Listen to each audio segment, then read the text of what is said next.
Salut à tous, ravi de vous retrouver sur canalturf.com pour évoquer le programme de ce samedi 23 février. L'hippodrome de Cagnes-sur-Mer organise la dernière réunion de son meeting hivernal de plat. Le quintet s'adresse à des chevaux âgés de 4 ans. Ma préférée pour cette épreuve sera le numéro 7, Talia.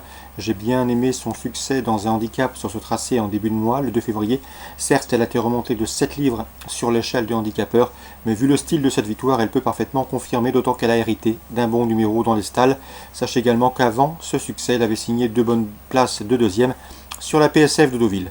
On lui posera le numéro 2, c'est Astrotrike, qui a terminé dans son sillage à l'occasion de cette sortie commune le 2 février. Attention également au numéro 16, Zach, deuxième d'un quintet sur la PSF, sur un parcours de plus longue haleine, sur 2000 mètres, le 21 janvier. Seul son numéro 18 dans les stalles peut contrarier ses plans. Ensuite, j'ai retenu le numéro 17, Loreino, le numéro 5, Misva et le numéro 8, Ascot Spirit, respectivement affichés 4e, 3e et 7e. Du quintet prix de Cannes le 16 janvier sur le gazon. Le changement de surface n'aurait pas à les déranger. Numéro 12, Barodar, reste sur un succès dans un handicap et reste d'ailleurs sur 2 victoires, puisqu'auparavant il avait également gagné. Donc il reste sur 2 succès sur le sable, à Deauville et à Pau. Bien que remonté de 5 livres sur l'échelle du handicapeur, il me semble en mesure de confirmer tout de moins pour l'obtention d'un accessite. Attention également au numéro 10, Casaline, qui reste certes sur un échec dans un quintet, celui du 21 janvier, mais auparavant, Casaline avait pris des places dans les quintets. D'ailleurs, elle compte 3 places en 4 quintets courus. Il faut donc la reprendre. En canon partant, on citera le numéro 3, Épouville. Résumé chiffré pour ce quintet du samedi 23 février. 7, 2, 16, 17, 5, 8, 12 et 10 en canon partant, le 3. Concernant la suite du programme, dans la première, attention au 112 Star of Paris, qui vient de s'adjuger un handicap sur le gazon, qui revient sur le sable, pas de souci.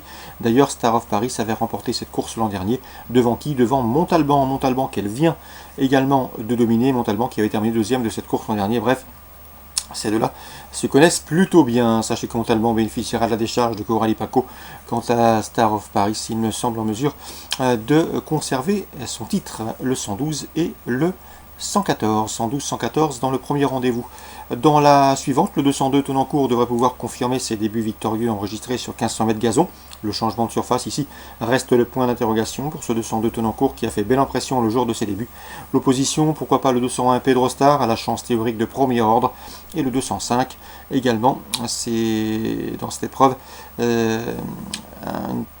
un cheval relativement régulier. Donc 202, 201, 205. Concernant le prix Policeman, une belle épreuve.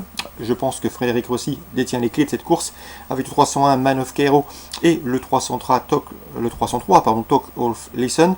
Ces deux-là viennent de former le couplet gagnant du prix Skylower sur ce tracé sur 2000 mètres PSF dernièrement. C'était début février. L'épreuve préparatoire, rien ne s'oppose à une confirmation. On peut le reposer bien sûr le 305 Capitole, troisième de cette épreuve préparatoire Capitole, qui auparavant, fin novembre, à Borelli, dans le prix de la honte, avait notamment devancé les 2 protégés de Frédéric Rossi. Donc ordre préférentiel 1, 3, 5 dans ce 3e rendez-vous. On passe maintenant au Grand Prix du département 06, première étape du défi du galop. Au départ de cette course, il convient de souligner les candidatures du 505 Max Lafrépouille, du 509 Good Question et le 502 Sarandam. Ces 3-là viennent de former dans cet ordre le trio gagnant du prix William Ruina, épreuve préparatoire disputée dernièrement sur ce tracé des 2500 mètres gazon cagnois. Une confirmation est ici attendue. Max Lafrépouille qui gagnait facilement ce jour-là, mais Sarandam effectue une course de rentrée, donc attention, les cartes peuvent être redistribuées.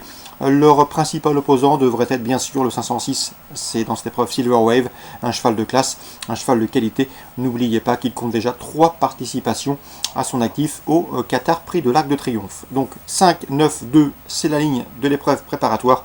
Le principal rival pour eux reste le 506 Silver Wave.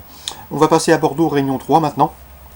Avec en 3e 301 Le Morceau, son jour est proche, tombé en débutant, 2e en dernier lieu à Pau. Il peut ici ouvrir son palmarès, en tout cas le cheval en a priori le potentiel.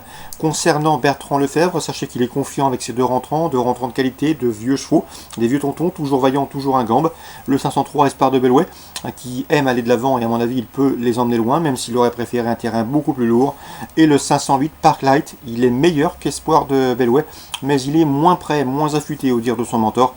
Le cheval va patienter à l'arrière-garde, on va bien le détendre, et ensuite on va essayer de le faire finir, ce qui ne devrait certainement pas l'empêcher de terminer sur le podium vu son potentiel.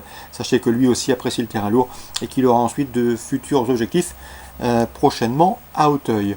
503 Espoir de Belway, 508 Parklight, les deux protégés de Bertrand Lefebvre peuvent parfaitement former le couplet gagnant de cette course. Un Bertrand Lefebvre qui redoutait surtout le 511 Daytona Beach. La jument est en forme et bien placée dans cette épreuve. 503, 508, 511. Concernant la réunion 4 maintenant sur les programmes de Toulouse, réunion pour les trotteurs. Dans la première, attention au 105 Vio Perley, qui vient de prouver sa forme en s'imposant en montée et qui peut parfaitement confirmer ici à la clé. Dans la quatrième, le 411 Elixir de Gravel reste sur 3 victoires. Il peut confirmer, mais le bémol c'est qu'il sera ici ferré, contrairement à ses 3 derniers succès où il était déferré des postérieurs. Je lui préférerais donc le 414 Écu du Vivier, qui vient de s'imposer avec de la marge sur l'hippodrome de Rouen-Montcanchy. 414 devant le 411. Concernant la cinquième, attention au 502, c'est Dauphin du Lot. Le cheval est en forme, il s'entend bien avec son apprenti du jour, il a un bon numéro derrière les ailes d'Autostart, il connaît le parcours, et à mon avis dans ce lot, il ne faudrait pas être surpris de le voir disputer les premières places, donc l'entraîneur Bruno Muel est relativement confiant avec le 502 Dauphin du Lot. Concernant ce programme toulousain, donc on retient dans la première le 105, dans la quatrième le 411 et le 414, priorité au 414, et dans la cinquième le 502. Je reviens rapidement sur la réunion 1 de Cagnes. Sachez que j'ai souligné également les candidatures du 707 Nostal Ball et du 808 Atari. Pourquoi? Puisque ces deux chevaux défendront leur titre dans leurs épreuves respectives. Un 707 Nostal Ball en réunion 1 Cagnes, qui était irréprochable depuis le début de l'année, premier, troisième, deuxième. Il peut conserver sa couronne dans cette épreuve, tout comme le 808 Atari qui partira une cote d'outsider. Lui aussi connaît bien cette épreuve puisqu'il a remporté cette compétition sur 1300 mètres PSF l'an dernier. C'était une petite note de méfiance pour ces chevaux qui défendent leur couronne dans ce programme cagnois. Très bon jeu à tous, bon week-end, rendez-vous demain pour une nouvelle émission.